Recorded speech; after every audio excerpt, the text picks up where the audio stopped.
전능하사 천지를 만드신 하나님 아버지를 내가 믿사오며 그 외아들 우리 주 예수 그리스도를 믿사오니 이는 성령으로 잉태하사 동정녀 마리아에게 나시고 본디오 빌라도에게 고난을 받으사 십자가에 못 박혀 죽으시고 장사한 지 사흘 만에 죽은 자 가운데서 다시 살아나시며 하늘에 오르사 전능하신 하나님 우편에 앉아 계시다가 저리로서 산 자와 죽은 자를 심판하러 오시리라. 성령을 믿사오며 거룩한 공회와 성도가 서로 교통하는 것과 죄를 사하여 주시는 것과 몸이 다시 사는 것과 영원히 사는 것을 믿사옵나이다. 아멘.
주소서.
마노아가 여호와께 기도하여 이르되 주여 구하옵나니 주께서 보내셨던 하나님의 사람을 우리에게 다시 오게 하사 우리가 그 나을 아이에게 어떻게 행할지를 우리에게 가르치게 하소서 하니 하나님이 마노아의 목소리를 들으시니라. 여인이 밭에 앉았을 때에 하나님의 사자가 다시 그에게 임하였으나 그의 남편 마노아는 함께 있지 아니한지라. 여인이 급히 달려가서 그의 남편에게 알려 이르되 보소서 전일에 내게 오셨던 그 사람이 내게 나타났나이다 하매 마노아가 일어나 아내를 따라가서 그 사람에게 이르러 그에게 묻되 당신이 이 여인에게 말씀하신 그 사람이니까 하니 이르되 내가 그러다 하니라. 마노아가 이르되 이제 당신의 말씀대로 되기를 원하나이다. 이 아이를 어떻게 기르며 우리가 그에게 어떻게 행하리이까. 여호와의 사자가 마노아에게 이르되 내가 여인에게 말한 것들을 그가 다 삼가서 포도나무의 소산을 먹지 말며 포도주와 독주를 마시지 말며 어떤 부정한 것도 먹지 말고 내가 그에게 명령한 것은 다 지킬 것이니라 하니라.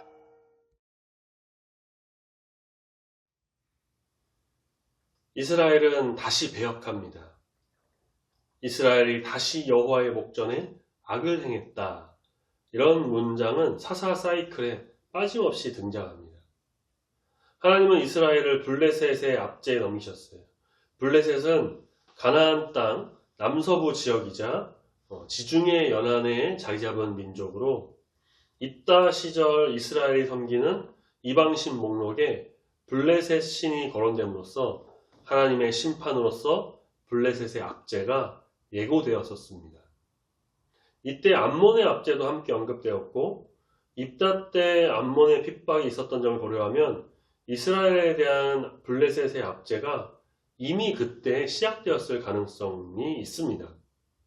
암몬의 압제는 18년이고 블레셋의 압제는 우리가 1절 말씀을 보면 40년이에요. 사사기에 기록된 이방인 압제 기간 중 가장 깁니다. 뒤에 나올 삼손이 사사로 활동한 기간이 20년인 것을 보면 이스라엘이 블레셋으로 인해 정말 큰 고통 속에 있었다라는 것을 우리가 짐작할 수가 있습니다. 블레셋이 주로 살았던 지역의 이름이 가사라는 곳인데 이곳이 지금 이스라엘과 팔레스타인 전쟁으로 정말 무고한 사람들이 죽어가고 있는 바로 그 가자 지구입니다. 성경에서 이스라엘과 블레셋은 오랜 원수 관계로 나오는데 이런 관계가 블레셋의 압제 등이 지금까지 이렇게 이어지고 있는 게 아닌가 그런 생각을 해보기도 합니다. 자, 한편 이 길고 극심한 박해 속에도 놀랍게 사사의 이야기 반복되는 내용인 이스라엘이 여호와께 부르짖었다 라는 문장이 나오지가 않아요. 이스라엘 배역이 쉼이 없었지만 회개와 구원의 간청은 멈추고 말았습니다. 이스라엘의 배역과 간사함이 얼마나 큰지를 보여줍니다. 하나님께 부르짖지도 않았던 그들. 하지만 하나님은 삼손을 사사로 예비하셨어요. 한량없는 그분의 긍휼과 은혜가 아닐 수 없는 겁니다. 대사사 사이클 6번째이자 사사기의 마지막인 삼손의 서사는 16장까지 13장에서 16장까지 사사들 중에서 가장 길고 특별히 좀 기적적인 어떤 출생 소식으로 시작을 합니다. 말씀해 보니 소라 출신으로 마노아라는 단지파 사람이 있었다고 해요. 소라는 예루살렘 서쪽에 있는 도시로 유다와 단지파 경계에 있었습니다. 그런데 마노아의 아내는 불임이었어요. 불임이거나 아들이 없는 여인의 속에는 성경에게 긴장을 주고 이후에도 기적적인 어떤 임신과 아이의 출생을 고대하게 하죠. 성경에 비슷한 사람이 아브라함의 아내였던 사라, 사사시대 이후에 사무엘상에 나오는 한나, 또 신약시대에는 세례 요한의 부모인 제사장 사가랴와 엘리사벳 등이 있죠. 하나님은 마노아의 아내에게 사자를 보내 그녀가 이스라엘의 사사가 될 아들을 낳을 것이다 라고 예고합니다. 여호와의 사자는 마노아의 아내에게 그녀가 불임이어서 출산하지 못한 상태인데 이제 임신하여 아들을 낳을 것이다 라고 예고해요. 또 마노아의 아내가 이렇게 놀랄 틈도 주지 않고 계속해서 사자는 4절에서 곧 여인이 삼가야 할 일들을 알려줍니다. 그녀는 포도주와 독주, 부정한 것을 금해야 합니다. 이는 여인에게 나실인으로 서원하라, 너가 나실인으로 살아라 라는 뜻으로 말한 것이 아닙니다. 여인이 잉태할 아이가 하나님께 특별히 구별된 자이므로 그 어머니도 성결해야 한다라는 뜻이에요. 여호와의 사자는 그녀가 아들을 낳을 것임을 5절에 재차 확인시키죠. 그러면서 아이가 삼가야 할 일은 머리카락을 자르지 않는 것이다 라고 합니다. 그러면서 그렇게 이제 이 아이가 모태에서부터 하나님께 바쳐진 나실인이 될 것임을 밝혀요. 이제 여호와의 사자가 여인과 아이에게 왜 이런 규정을 들려줬는지를 알게 된 겁니다. 민수기 6장에 보면은 나실인 규례가 나오는데 나실인은 머리 규제 외에도 포도소산 일체와 시체를 가까이 하면 안 됩니다. 그런데 여기서 사자는 오로지 삭도를 대지 말라라는 한 규례만 특별히 언급하고 이것을 강조하죠. 이후에 말씀을 계속해서 보겠지만 애석하게도 삼손은 나실인의 규례 3가지를 다 깨고 맙니다. 특히 삭발 금지 규정은 좀 복선이 되어서 삼손의 최후 몰락으로 이어집니다. 끝으로 여호와의 사자는 태어난 아기가 블레셋 사람의 손에서 이스라엘을 구원하게 될 것이다 라는 걸 알려줍니다. 이스라엘을 노략자의 손에서 구원하는 일은 여호와가 사사에게 주신 일이며 따라서 사자는 이 아이가 이스라엘의 사사가 될 것임을 암시하고 이스라엘이 블레셋의 압제에서 해방될 날을 이제 고대하게 하죠. 마노아의 아내는 남편에게 가서 방금 일어났던 일을 소상하게 말합니다. 그녀의 보고는 찾아온 사람의 어떤 범상함과 그가 전한 놀라운 소식을 중심으로 전개돼요. 자, 먼저 그녀는 찾아온 사람이 하나님의 사람이라며 이를 강조하죠. 하나님의 사람이란 보통 선지자 혹은 하나님과 특별한 관계가 있는 어떤 사람을 지칭하는데 그녀는 여호와의 사자를 알아보지 못했고 그를 모세나 엘리야 정도 그와 같이 하나님과 특별한 관계를 가진 그냥 사람이라고 생각을 했습니다. 그래서 6절에서 그의 모습이 하나님의 사자의 용모와 같고 매우 두려웠다라고 표현을 하죠. 여호와의 사자에게서 풍기는 천사의 어떤 위엄과 권세 등은 인간에게서 찾아볼 수 없는 범상함으로 인해서 놀랐음을 짐작할 수 있습니다. 그녀가 함부로 대할 수 있는 대상이 아님을 감지했는데 그렇지만 또 그가 천사라는 것은 또 감히 상상을 못했던 거죠. 그래서 그냥 특별한 하나님의 사람이라고만 생각을 했어요. 궁금했지만 또 그가 어디서 왔는지 묻지도 못했고 그 또한 자기 이름을 밝히지 않았습니다.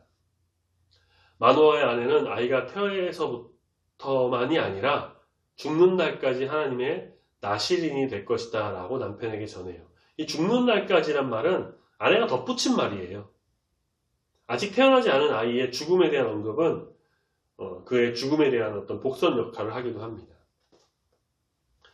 기대되는 아내의 임신과 아이의 출생 소식, 이것은 그 남편인 마노아로 인해서 약간 뒤로 미뤄집니다. 8절부터 우리가 다음 주에 보게 될 23절까지 내용 때문인데요. 아내의 말을 들은 마노아는 자신도 하나님의 사람을 직접 만나서 듣기를 원합니다. 아내의 말을 못 믿었던 것 같아요. 그는 여호와께 그 사람을 다시 보내어 아이에게 어떻게 행할지를 알려달라고 기도합니다. 마노아는 기도하면서 우리란 단어를 반복하여서 아내도 같은 의견인 것을 말해요. 이미 아내에게 다 알린 것을 또 알려달라고 좀 떼쓰는 듯한 어떤 마노아의 모습이기도 하지만 하나님은 기도를 들으셨습니다. 그런데 재미있는 것은 마노아에게 하나님의 사자를 보내신 게 아니라 9절에 보니까 또 마노아의 아내에게 다시 하나님의 사자를 보내세요. 아내가 밭에 있을 때 남편은 없었던 상황이었죠. 아내는 밭에 있다가 급히 남편에게 가서 지난번에 왔던 사람이 또 나타났다고 전합니다. 기도는 자기가 했는데 아내에게 나타났다. 좀 자존심이 상할 법도 한 마노아는 이제 급하게 아내를 따라갑니다. 마노아는 그를 만나자마자 그가 아내에게 말했던 자인지를 재차 확인합니다. 그는 의심도 좀 많았고 아내의 말을 좀 못 믿었던 것이죠. 천사는 11절에서 말합니다. 내가 그로다. 그게 나야. 라고 짧게 말합니다. 이에 마노아는 12절에서 아이를 어떻게 기르며 어떻게 행해야 하는지를 묻는데 이 말씀의 원어를 좀 직역하자면 그 아이의 법도와 그의 할 일이 무엇입니까? 다시 말해 그 아이가 지켜야 할 율법과 규칙이 무엇인지를 천사에게 물었던 겁니다. 이미 아내에게 들었던 내용을 재차 확인하는 거였어요. 여호와의 사자는 규례를 반복해 줍니다. 이때 마노아가 아이에 대해 물었으나 사자는 전부 아내가 주의할 사항만 말합니다. 13에서 14절에 그는 모두 그녀, 마노아의 아내이고요. 14절의 명령문에 주어도 다 그녀입니다. 여전히 강조된 것은 금주와 부정한 것을 혹은 시체를 금하는 것이고 이번에는 포도나무 소산까지 금하는 내용이 추가가 됩니다. 사자는 아내에게 말한 것을 그녀가 순종해야 함을 마노아에게 주지시킵니다. 이로써 아내가 마노아에게 전한 내용은 재차 확증됐고 하지만 마노아가 새롭게 알게 된 내용은 없어요.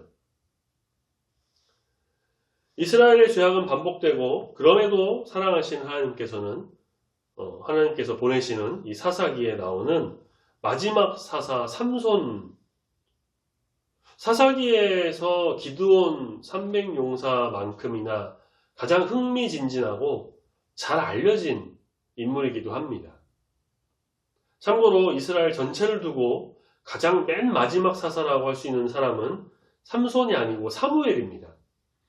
사무엘도 사사로서 이스라엘을 다스렸고 그 후에 사울왕이 나왔으니까 사무엘이 마지막 사사고 사사기 말씀에서는 마지막이 삼손인데 이 삼손의 출생이 좀 독특하죠. 마치 복음서에 나오는 세례 요한과 예수님의 탄생을 천사가 그 부모에게 미리 알려준 이른바 수태고지처럼 그렇게 하나님의 사자가 나타나서 아이의 탄생을 알려줍니다. 좀 더 특별한 게 있다면 나시린으로서의 규례가 등장했다는 거예요. 민수기 6장에 나시린의 법, 나시린의 규례가 등장하는데 그 이후로 이런 나시린의 어떤 규례를 직접 언급하며 그 규례대로 살라고 한 사람은 사실상 삼손이 처음입니다. 물론 말씀에 나오지 않았지만 나시린으로 산 사람이 있었겠죠. 하지만 이렇게 직접적으로 언급한 건 삼손이 처음이에요. 자, 나시린, 구분 혹은 구별된 자란 뜻으로 일평생 혹은 특별한 헌신을 위해 세상과 단절하고 스스로를 구별하여 하나님께 자신을 봉헌한 자를 말합니다. 삼손 이후로는 사무엘, 세례 요한 등이 나시린으로 구별되기도 했습니다. 특별히 금해하는 것 3가지입니다. 앞서도 봤는데 포도나무에 나는 소사물, 특히 포도주나 독주와 같은 술을 금해야 되고요. 두 번째, 부정한 것, 시체를 가까이 할 수 없습니다. 세 번째는 서원 기간 동안 머리에 삭도를 대지 말아야 했습니다. 중요한 것은 나시린이 구별된 자라는 뜻입니다. 무엇에서 구별된 것일까요? 우리가 이미 알고 있는 것이기도 하며 지난 주일 오전 그리고 저녁 예배 요한복음 강해 때에도 우리가 같이 봤던 말씀의 내용이기도 한데요. 우리가 살고 있는 이 세상, 흔히 말하는 이 사회, 이 지구 위의 세상을 말하기도 하지만 그보다는 공중의 권세 잡은 자, 사탄, 마귀가 지배하는 이 세상, 안 믿는 자들이 움직이고 죄 많고 악한 이 세상, 그리고 그 세상에 주를 믿지 않고 위협하며 욕하는 사람들. 이 세상에서 우리는 바로 구별된 그리스도인으로서 살아가야 한다는 것입니다. 몸을 거룩하고 정결하게 하며 그들과는 다른 정말 정직하고 신실한 삶을 살아가야 합니다. 의를 행하고 사랑을 실천하는데 특히 우리 예수 그리스도의 헌신과 섬김에 그 사랑의 모습을 보여줌으로써 나시린, 거룩하고 정결하게 구별된 그리스도인으로서의 삶을 살아가는 우리 모두가 되어야 할 것입니다. 세상 사람들과 똑같이 하면 뭐가 구별되고 뭐가 특별한 하나님의 사람이겠어요? 세상 사람들과 똑같이 죄짓고 똑같이 행동하면 아무 의미 없습니다. 우리는 하나님을 경외하며 예수 그리스도의 십자가로 구원받은 그리스도인입니다.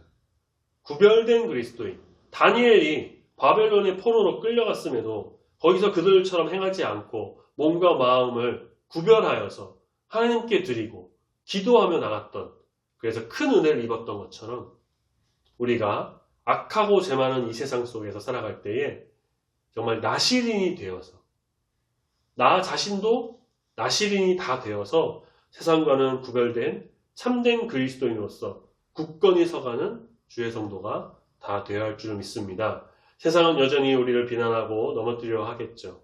예수 이름으로 승리한 우리 모두 되길 소망합니다. 말씀과 기도로 무장하여서 이 영적 전쟁에서 쓰러지지 않고 주님의 뜻을 이 세상에 밝히는, 그래서 세상을 변화시키는 참된 그리스도인, 아름다운 성도, 구별된 그리스도인이 되는 우리 중부교회 모든 성도인들이 다 되시기를 소망합니다. 아멘. 같이 기도하겠습니다.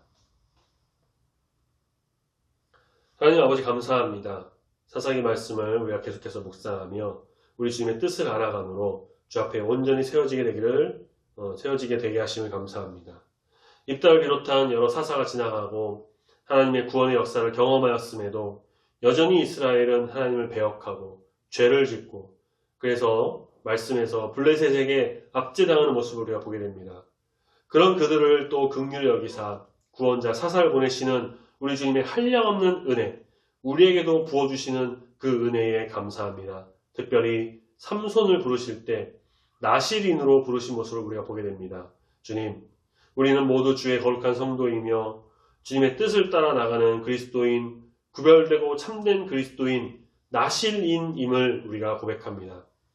특별한 사람, 하나님이 정한 사람만 나실인이 되는 것이 아니라 우리 모두가 나실인이 되어 세상과는 구별된 정말 거룩하고 정결한 그리스도인으로서 교회와 세상 속에서 살아가는 주의 자녀가 되도록 주님 붙들어 인도하여 주시옵소서.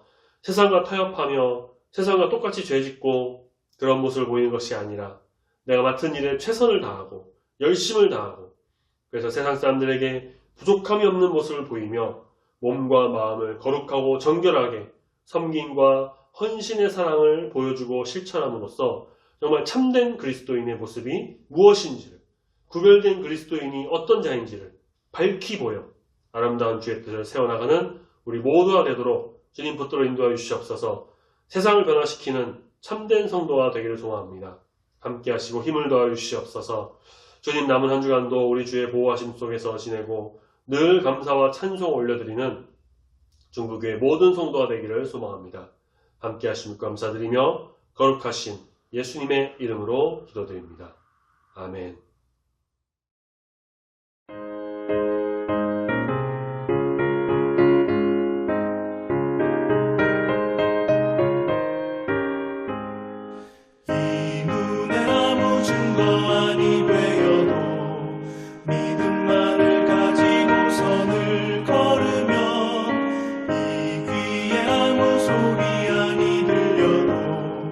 하나님의 약속 위에 서리라.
하늘에 계신 우리 아버지여, 이름이 거룩히 여김을 받으시오며 나라의 임하옵시며 뜻이 하늘에서 이룬 것 같이 땅에서도 이루어지이다.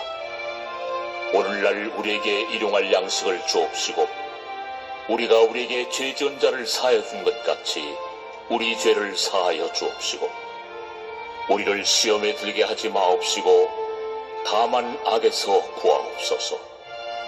대개 나라와 권세와 영광이 아버지께 영원히 있사옵나이다.